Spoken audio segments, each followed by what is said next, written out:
विश्राम का अभ्यास। जीवन में परिश्रम पर बहुत जोर दिया जाता है, लेकिन जीवन का रस और अनंत आनंद तो विश्राम में है। विश्राम और आलस्य में फ़र्क करना आना चाहिए। आलस्य जहाँ कमज़ोर और विषादग्रस्त बनाता है, वहीं विश्राम शक्तिशाली और महत्वपूर्ण बनाता है। किसी कार्य को करते वक़्त श्रम किया जाता है, लेकिन उसके बाद उससे होने वाली प्राप्ति, उसकी असफलता, सफलता का चिंतन आदि में व्यर्थ परिश्रम किया जाता है। कार्य के संपादन के बाद यही विश्राम का समय होता है। जिन्हें विश्राम की कला आती है, वे ज़्यादा श्रमी होते हैं, क्योंकि उनके श्रम का 100% इस्तेमाल किसी कार्य के संपादन में होता है। आम तौर पर यही देखने में आता है कि हमारे जीवन में ज़्यादातर श्रम बेकार का है, क्योंकि हम उन बातों के विषय में चिंतन करते हैं जिनका सचमुच उस कार्य से कोई लेना देना नहीं होता है। किसी छात्र के लिए परीक्षा में किस तरह के प्रश्न आएंगे, वह पास होगा या फेल, अगर फेल हुआ तो क्या होगा, आदि ये सवाल व्यर्थ है। विवेकपूर्ण तरीके से ये छात्र विचार करें तो उन्हें भी अनुभव होगा कि परीक्षा की तैयारी में कम श्रम और इस व्यर्थ चिंतन में अधिक परिश्रम लगता है। अगर तैयारी के श्रम के साथ विश्राम को अपनाया जाए तो अधिक संभावनाशील परिणाम आने निश्चित है। प्रश्न ये उठता है कि आखिर विश्राम कैसे करें। बड़ी दिलचस्प बात यह है कि कुछ नहीं करने को तो विश्राम ही कहते हैं। शारीरिक श्रम तो कुछ नहीं, आपको थकाने वाला असली श्रम मानसिक है। हम सभी जानते हैं और अनुभव करते हैं कि शांत मन और मस्तिष्क शरीर को भी ऊर्जा से भरे रखता है। मन का तेज घोड़ा कुछ कुछ देर में हमें घसीटता हुआ कहाँ से कहाँ ले जाता है। घसीटे जाने में जो कुछ होता है वह सब आपके साथ इस प्रक्रिया में होता है। आपकी दिशा, नियंत्रण, सुरक्षा कुछ भी आपके हाथ में नहीं होती। सबसे अहम बात यह है कि आप न चाहते हुए भी परिश्रम करते हैं, थकते हैं, चोटिल होते हैं, क्योंकि यह शारीरिक श्रम नहीं है। इसलिए चोटें भी बाहर महसूस नहीं होंगी। अंदर की चोटें महसूस तो होती हैं, लेकिन कभी समझ नहीं पाते कि ये क्यों है, किस वजह से है। ये वे वजह के परिश्रम से है जो मन का घोड़ा आपसे करवाता है। विचारों से मन बनता है। आपके अनुभव, जीवन की घटनाएं, चाहतें आदि आपके मन को संचालित करती हैं। विचार के संस्कार इन्हीं से आते हैं। मन चंचल है, इसलिए अपनी जगह बीते कल और आने वाले कल तक बनाता है। हम वर्तमान विचारों को इन्हीं के आधार पर कहीं के कहीं ले जाते हैं। पुरानी असफलताएं और भय हमें नए प्रयासों में भी डरा कर रखते हैं। इतना बढ़ जान लेने से कि मन आपके अधीन है, आप उसके अधीन नहीं, विचार आपके अधीन है, आप उनके अधीन नहीं, विश्राम की ओर कदम बढ़ जाते हैं। जब विचार वर्तमान में स्थिर होते हैं तो आप विश्राम में होते हैं। कभी आपकी अपनी सांसों, इर्द गिर्द की आवाज़ें, खुशबुओं, दृश्यों आदि को निर्विचारता के साथ अनुभव कीजिए। उनकी समीक्षा मत कीजिए, कोई निर्णय मत बनाइए, बस देखिए, सुनिए और महसूस कीजिए। यह विश्राम की ओर पहला कदम होगा। इसका अभ्यास जैसे जैसे बढ़ता जाएगा, विश्राम की स्थिरता आती जाएगी। विश्राम ऊर्जा को सही दिशा देता है और जब श्रम की आवश्यकता होती है तो वह पूरी तरह से कार्य सिद्धि में लगता है। हमेशा याद रखिए, जो विश्राम में है उनका श्रम अवश्य ही सुंदर सृजन करता है। आप जब तक मानसिक विश्राम का प्रयास नहीं करेंगे, सत्य की खोज शुरू ही नहीं हो पाएगी। जिस तरह शारीरिक विश्राम से हम ऊर्जा और उत्साह का अनुभव करते हैं, वैसे ही विश्राम की अवस्था मन को, मस्तिष्क से भी ऊर्जा का संचालन करती है। सत्य की खोज आपसे प्रारंभ होकर आप में ही अंत होगी। सत्य भी आपको अपने भीतर ही मिलेगा। इस खोज के लिए आंतरिक विश्राम बहुत आवश्यक है। विचारों के सतत प्रवाह से हमें वह विश्राम कई बार हमें असंभव लगता है, लेकिन एक बार जब हम मानसिक रूप से थकने वाली बातों की पहचान कर लेते हैं तो खुद ब खुद उनसे दूर होने का प्रयास करने लगते हैं। सबसे अधिक महत्वपूर्ण बात है कि हम उन्हें पहचान कर उन्हें देखना शुरू करें। अगर हम अनर्गल विचारों के साथ तादात्म्य बनाकर एक झूठी दुनिया का निर्माण अपने दिमाग में ही कर लेंगे तो सिवाय भ्रमात्मक जीवन के कुछ हमारे हाथ नहीं लगेगा। हमें कुछ देर के लिए तो बात समझ आती है, लेकिन फिर हम उसी भूल भुलैया में खो जाते हैं। इससे घबराए बिना विचारों को विराम देने का अभ्यास बनाए रखने से विश्राम हमें स्थायी रूप से मिल जाता है। विचारों को देखने का अभ्यास।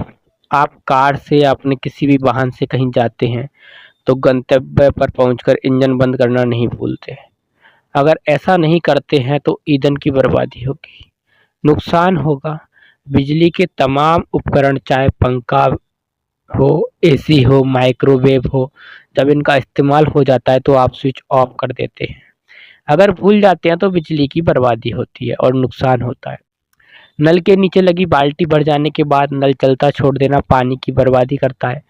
ऐसा ही आप दुनिया में इस्तेमाल की जाने वाली हर चीज़ के बारे में देखते हैं कि उस चीज़ का उपयोग हो जाने के बाद आप उसके क्षय को रोकने के लिए उसे बंद कर देते हैं।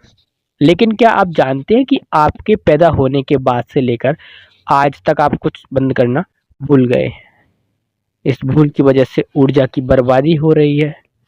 आपकी शांति, आनंद, प्रज्ञा, ओज, सामर्थ्य, ज्ञान, प्रेम सबकी बर्बादी हो रही है और जीवन का भारी नुकसान हो रहा है। हाँ, ये सच है कि आप जीवन उपभोग की सारी वस्तुओं को इस्तेमाल करने के बाद उन्हें विराम देते हैं। यहाँ तक कि अपने शारीरिक परिश्रम से थक कर आप शरीर को भी विश्राम देते हैं। लेकिन आपका मस्तिष्क आज तक विराम को प्राप्त नहीं हो पाया है। आप उसे इस्तेमाल करने के बाद बंद करना भूल गए हैं। यही वजह है कि हर बीतते पल के साथ आप उसे कमज़ोर करते जा रहे हैं। नई चीज़ों के प्रति उदासीन होते जा रहे हैं। बच्चों की तरह चंचलता सीखने की ललक को खोते चले जा रहे हैं। ज़ाहिर-सी बात है, इसे विराम नहीं मिलेगा तो ये अपने निर्धारित कामों को ठीक से नहीं कर पाएगा। हम पेट्रोल की कीमत जानते हैं, इसलिए गाड़ी फ़ौरन बंद कर लेते हैं। हम बिजली के बिल से डरते हैं, इसलिए सोच समझकर बिजली का उपयोग करते हैं। लेकिन ज़रा गंभीरता से विचार करिए, आप जीवन, ऊर्जा और विचार शक्ति का क्या करते हैं? विश्वास जानिए, इस बर्बादी को जितनी कीमत आपको चुकानी पड़ती है, वह इन दुनियावी खर्चों और बर्बादियों से कई ज़्यादा है। आप उस ईश्वरीय देन को छीड़ करते जाते हैं जो आपको सत्य के दर्शन करवाती है। आनंद आपके भीतर है, आप ज्ञान पुंज के तौर पर ही मानव बने हैं। आपके इंद्रिय ज्ञान आपको योग से परिपूर्ण बनाने के लिए है। जैसे-जैसे आपकी विचार शक्ति की बर्बादी होती जाती है, आप इन सब बातों को भूलते जाते हैं जो आपके भीतर बीज रूप में मौजूद है। एक समय ऐसा भी आता है जब यह इतनी क्षीण हो जाती है कि आप इस बात को स्वीकार ही नहीं करते हैं और जिस भी परिस्थिति में जैसा भी जीवन जी रहे होते हैं, उसे ही भूलकर सत्य मान बैठते हैं। इसी समय में आपकी असीमित ऊर्जा सीमा के बंधनों में बंधकर आपको तुच्छ कर देती है। प्रश्न यह है कि इंजन बंद करने की चाबी है, बिजली का स्विच है, नल की टोंटी है, पर दिमाग का कौन-सा बटन है? अदृश्य बटन आपके विचार ही हैं और इन विचारों को विराम देने की कुंजी सिवाय ध्यान के और कुछ नहीं। ध्यान का मतलब है निर्विचारता को प्राप्त होना। इसकी कई विधियाँ हैं, कई ज्ञानियों ने कई हैं और ध्यानियों के कई अनुभव भी हैं। कुछ ज्योतिपुंज में, कुछ ईश्वर के विभिन्न स्वरूपों में ध्यान लगाते हैं। उत्तम ध्यान की अवस्था है अनहद नाद को सुनना और हर ध्यानी के ध्यान का चरम यही ब्रह्मनाद ओंकार है। ध्यान शब्द का जिक्र आते ही मन में छवि आ जाती है भगवाधारियों की और उन लोगों की जो संसार से विरक्त हो चुके हैं। ध्यान उनके लिए उतना आवश्यक नहीं जितना कामयाबी और सम्मान की दौड़ में दौड़ने वाले हम लोगों के लिए आवश्यक है। आप शरीर को स्वस्थ रखने के लिए कितने जतन करते हैं? अगर नहीं भी करते हैं तो कम से कम उनके बारे में सोचते तो है ही। लेकिन हम सब अपने अनुभव से जानते हैं कि शरीर को स्वस्थ रखना है तो व्यायाम करना होगा, सही भोजन करना होगा और उसे उपयुक्त विश्राम भी देना होगा। अब जरा सोचिए, शरीर की आवश्यकता तो सिर्फ आपके विचारों और कल्पनाओं को साकार करने के लिए पड़ती है। ये विचार और कल्पनाएं जिस मस्तिष्क में पैदा होती हैं, उसका स्वस्थ रहना कितना आवश्यक है। आपकी अगर दिन भर मानसिक ऊर्जा के अपव्यय की बुरी आदत पर लगाम लगे तो इससे संचित कर सकते हैं। मानसिक ऊर्जा को संरक्षित कर इसका सही इस्तेमाल कर आप वे सब हासिल कर सकते हैं जो कभी भी किसी ने पाया है। इच्छा शक्ति मजबूत करने का अभ्यास। स्कूल के छात्र के रूप में मुझे एक मित्र ने पतली सी पुस्तक पढ़ने के लिए दी। इस पुस्तक का शीर्षक था इच्छा शक्ति और उसका विकास। स्वामी बुधानंद के एक लेख को पुस्तिका के रूप में छापा गया था। इस पुस्तक का मेरे जीवन पर गहरा असर हुआ। मुझे यह एहसास हो गया कि जीवन में मनुष्य के अस्तित्व का कारक कुछ है तो वह है इच्छा शक्ति। आप किसी काम को करेंगे या नहीं करेंगे, ये आपकी इच्छा शक्ति पर ही निर्भर करता है।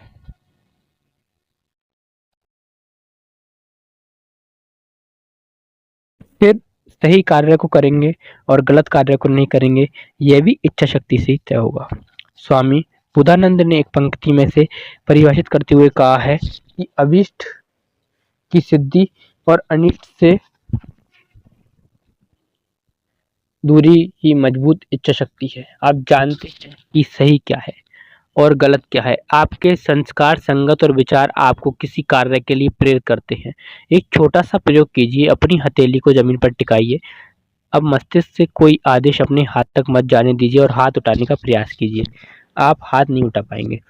जब इच्छा बिना हम अपना हाथ भी ना उठा पा रहे हैं, तो बड़े बड़े कामों को तो पूर्ण करना बहुत दूर की बात है।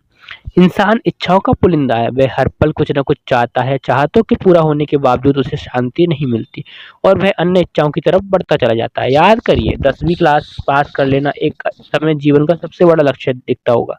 मंदिरों में धागे बांधे, भगवान से दुआ की, बहुत मेहनत भी की और कहा बस यह हो जाए तो धन्य हो जाएंगे। फिर क्या? फिर 12वीं, फिर कॉलेज, फिर नौकरी, फिर धन, शोहरत, तरक्की आदि। ये ऐसी भूख है जो एक इच्छा को खाने के बाद और बढ़ती चली जाती है। प्रश्न ये उठता है कि सभी तो ऐसे ही जीते हैं। ध्यान देने वाली बात यह है कि हम इच्छाओं की पूर्ति के लिए नहीं बल्कि आनंद के लिए जीते हैं। जब किसी परिस्थिति विशेष को हम लक्ष्य बनाते हैं तो उसकी पूर्ति में एक आनंद की अनुभूति होती है और इसके बाद उसी को अलग अलग रूप से दोहराते हैं। आप मानव हैं तो जीवन में कुछ न कुछ करते रहेंगे, लेकिन जो किसी बड़े लक्ष्य को लेकर चलते हैं उन्हें सतत प्रयास के बाद वैसी ही अपेक्षित सफलता मिलती है जैसी छोटे छोटे लक्ष्यों के दौरान। हाँ, बड़े लक्ष्य में समय, मेहनत, संयम, विश्वास आदि का पैमाना बहुत बढ़ जाता है। लक्ष्य छोटा हो या बड़ा, इच्छा शक्ति ही उसकी पूर्ति का कारक है। मजबूत इच्छा शक्ति के धनी किसी भी क्षेत्र में हो, चाहे वैज्ञानिक हो, कलाकार हो, लेखक हो, राजनेता हो, चाहे हो वे अपने अपने क्षेत्रों में अन्य लोगों के लिए एक मिसाल बन जाते हैं। मोटे अर्थ में खुद को एक अच्छी मिसाल बनाना हम सबके लिए एक अच्छा मकसद हो सकता है। कार्य क्षेत्र आप अपनी पसंद से चुन सकते हैं। वैसे इच्छा शक्ति की सुंदर बात यह भी है कि आप सतत किसी कार्य क्षेत्र में खुद को उन्नत करते चले जाएं, उसकी बारीकियों को सीखते चले जाएं, तो आपको कोई भी कार्य क्षेत्र रुचिकर लगने लगेगा। हमें किसी कार्य में अरुचि का अनुभव सिर्फ अपनी अयोग्यता और भय की वजह से होता है। किसी भी कार्य में सिद्धि हासिल करने के लिए मजबूत इच्छा शक्ति की जरूरत होती है, जिसके लिए दैनिक जीवन में कुछ छोटी छोटी बातों को ध्यान रखने की जरूरत है।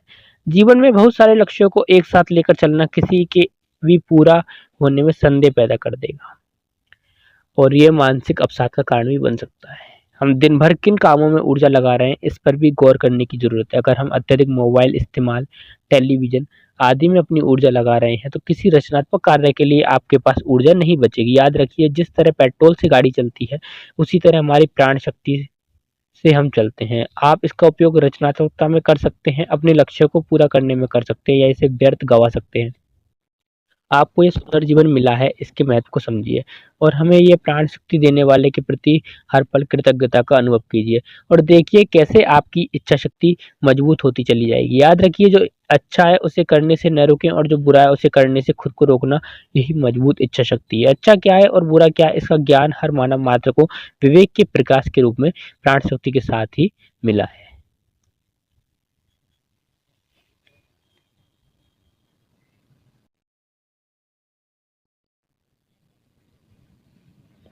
सीखने का अभ्यास। ध्यानी नाम का एक लड़का एक भयानक जंगल में भटक गया था और वह बाहर निकलने का रास्ता ढूंढ रहा था। कई दिनों की मेहनत के बाद उसने रास्ता ढूंढ निकाला। वह जहां जहां से गुजरा वहां कुछ निशान बनाता चला गया ताकि इस भूल भुलैया जंगल में दोबारा भटकने पर भी रास्ता याद रहे। रास्ता ढूंढने के दौरान वह एक ऐसी खतरनाक जगह पर भी पहुंचा जहां घनी झाड़ियों के बीच एक गहरा दलदल था। उस लड़के को याद था, इस दलदल में अगर वह जरा और फंस जाता तो कभी जीवित इस जंगल से बाहर नहीं आ पाता। उसे इस बात की भी चिंता थी कि वह तो किस्मत वाला था जो बच गया, लेकिन कई और लोग भी इस तरह भटक सकते हैं या भटके होंगे जो शायद इतने चौकन्ने नहीं रहे होंगे। एक झटके में ही ऐसे कई अनविज्ञ लोग झाड़ियों में छिपे इस दलदल में समा गए होंगे। उसने चेतावनी के तौर पर यहाँ कुछ लिख देने की ठानी। लिखने के लिए उसने अपने कपड़े को कागज बनाने की बात सोची और पेड़ पौधों, फलों आदि से स्याही बनाने का दिमाग लगाया। अब भी वह इस तैयारी में लगा ही था कि 3 लोग और भटकते हुए वहां पहुंच गए। ये शायद अभी अभी भटके थे, क्योंकि उनके कपड़े और हालत उतनी गंदे नहीं थे जितना रास्ता खोज चुके ध्यानी के थे। वे तीनों उसी तरफ बढ़ने लगे जिस तरफ दलदल था। ध्यानी ने जोर से चिल्लाकर उन्हें चेताया कि कुछ भी कदम पर भयानक दलदल है, 1-2 कदम और बढ़े तो निश्चित ही मौत है। ध्यानी ने कहा कि मैं वह रास्ता जानता हूँ जो तुम्हें जंगल से बाहर ले जाएगा। तीनों ने उसे ऊपर से नीचे तक देखा। चेतावनी लिखने के लिए अपने कपड़े तक उतार चुके ध्यानी को उन लोगों ने पागल समझा। हालांकि इनमें से एक जो थोड़ा डरा हुआ था वह पहले इसकी बात सुनकर ठिठक गया, बाकी दो उसके लाख मना करने पर भी आगे बढ़े और दलदल में समा गए। ध्यानी रोता पीटता रहा पर सब कुछ नहीं हो सकता था। जो एक व्यक्ति ध्यानी की बात मानकर रुक गया था, उसने ध्यानी के पैर पकड़ लिए और कहा कि यहाँ रुककर किसी को लाख समझाओगे तो भी कोई नहीं मानेगा। ध्यानी ने उसकी तरफ देखा तो उसे एक उम्मीद बांधी। उसने कहा कि तुमने तो मेरी बात सुनी, तुम तो बच गए। उसने अपनी चेतावनी यहाँ बांधने के कार्य को जारी रखा। उसके मन में यह बात तो आ गई थी कि चेतावनी को सच मानेगा वह तो कम से कम बच जाएगा, बाकी सबका अपना विवेक और ईश्वर इच्छा है। यह मेरी ही रची एक काल्पनिक कहानी है। यह सुनते ही उस दलदल का डर आपके मन से निकल गया होगा। लेकिन जरा ध्यान दीजिए, क्या हम सभी ऐसे ही जंगल में नहीं भटक रहे हैं? इस असत माया रूप जंगल से बाहर निकलने का रास्ता कई ध्यानियों ने खोजा है। इसके बारे में वे कई चेतावनियां लिख चुके हैं। कुछ तो आज भी ध्यानी की तरह चिल्ला चिल्ला कर लोगों को दलदल में धंसने से रोकने की कोशिश में चिल्लाते रहते हैं। कुछ हैं जो इस बचे हुए एक शख्स की तरह किसी संशय या अपने डर से ठिठक जाते हैं। रास्ता हम सब खो सकते हैं, बशर्ते चेतावनियों का ध्यान रखें। कई ज्ञानी अपनी बातों को लिख गए हैं। उनके महान शब्दों को कपड़े में लपेटकर पूजा घर में रखने वाले भी इसी दलदल की ओर बढ़ते हैं। उन्हें पढ़िए और समझिए कि सत्य क्या है। समझ में नहीं आता तो उनके पास जाइए, उन्होंने रास्ता खोज लिया है। सत्य की खोज के मेरे इस प्रयास से कहीं अधिक परिष्कृत शोध पहले ही किए जा चुके हैं, लेकिन कभी भाषा, कभी परिस्थिति और किरदारों में परिवर्तन उन्हें व्यवहारिकता से दूर कर देते हैं। हम उन किरदारों के द्वारा हमें समझाए जाने वाले सत्य से दूर हो जाते हैं और उन्हीं को ईश्वर मान बैठते हैं। ईश्वर मानने में कोई दिक्कत नहीं है, लेकिन सत्य की प्राप्ति के लिए आपको उन्हीं की राह पर चलना होगा। वे ईश्वर इसलिए क्योंकि उन्होंने सत्य और अपने गुणों को एक कर लिया है। आप उनके चरित्रों का अनुकरण कर उन जैसा सत्य प्राप्त कर सकते हैं। यह तो अब स्पष्ट है कि सत्य में भेद नहीं होता। सत्य की प्राप्ति के बाद कोई किसी से बेहतर या किसी से कमतर नहीं रह जाता। जिन्हें सत्य मिला उनका